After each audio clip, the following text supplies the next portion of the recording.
The news tonight. Teenage motorbike thieves in our region are using weapons to threaten bike owners and boasting about their crimes on social media.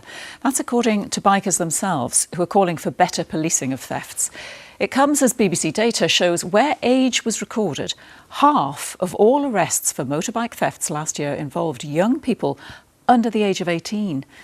Megan Patterson has this report. As soon as I was 17, I wanted my own bike. It's that freedom of just being on the road and just calming effect. I suffer from mental health a lot, and it's the only time that my mind is completely still. Everywhere I went, she went. She was just a part of me. To Donna-maria, her bike was priceless, but the night before a charity ride, it was stolen from outside a Newcastle hotel. The receptionist came out and said the bike had been stolen in the early hours, that he came out and challenged the boys that were stealing it, but they threatened to hit him with a wrench, so he just ran back in and rang the police.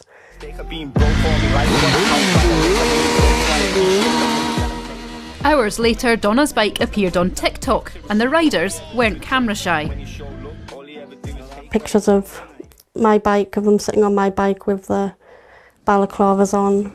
Footage of at night time, which I guess was the night where they were actually stealing it, and showing it hidden under and riding it round biker.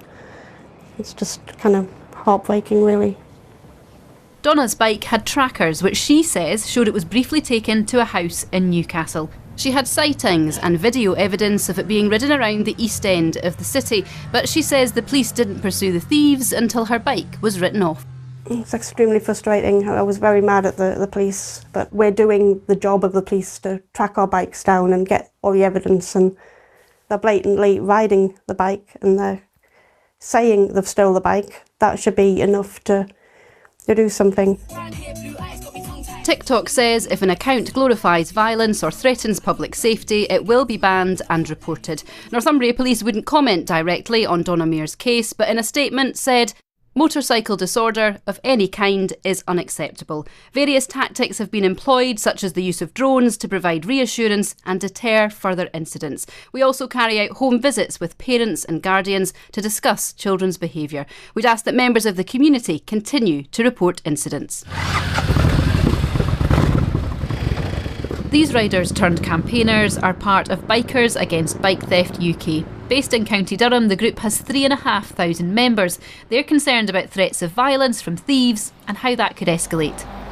It's just like Grand Theft Auto to them, where in real life it doesn't work like that. Use of weapons, knives, machetes. I mean, machete is becoming the weapon of choice by these lads who are stealing bikes and that. I think it's intimidation, makes you want to get off your bike and get away from it. But sometimes, unfortunately, people don't do that. They stand their ground and then they end up getting hurt. The group's working with Durham Police to try and stop thieves and challenge antisocial riding. So here on the motorcycle section, we are getting some fantastic intelligence from these community groups. Durham's quite a proactive force and quite risk positive in the sense that helmet on or helmet off, we will, as soon as possible, rip these people off of the bike. And to do that, we'll either ram them, we'll sting them, or we'll literally just push them off. Obviously, we have to balance that. We won't be doing it if they're at crazy speeds, for example, necessarily. But as soon as possible, by hook or by crook, they'll be coming off that bike so that we protect the public. Donna has a new bike now and has upped her security.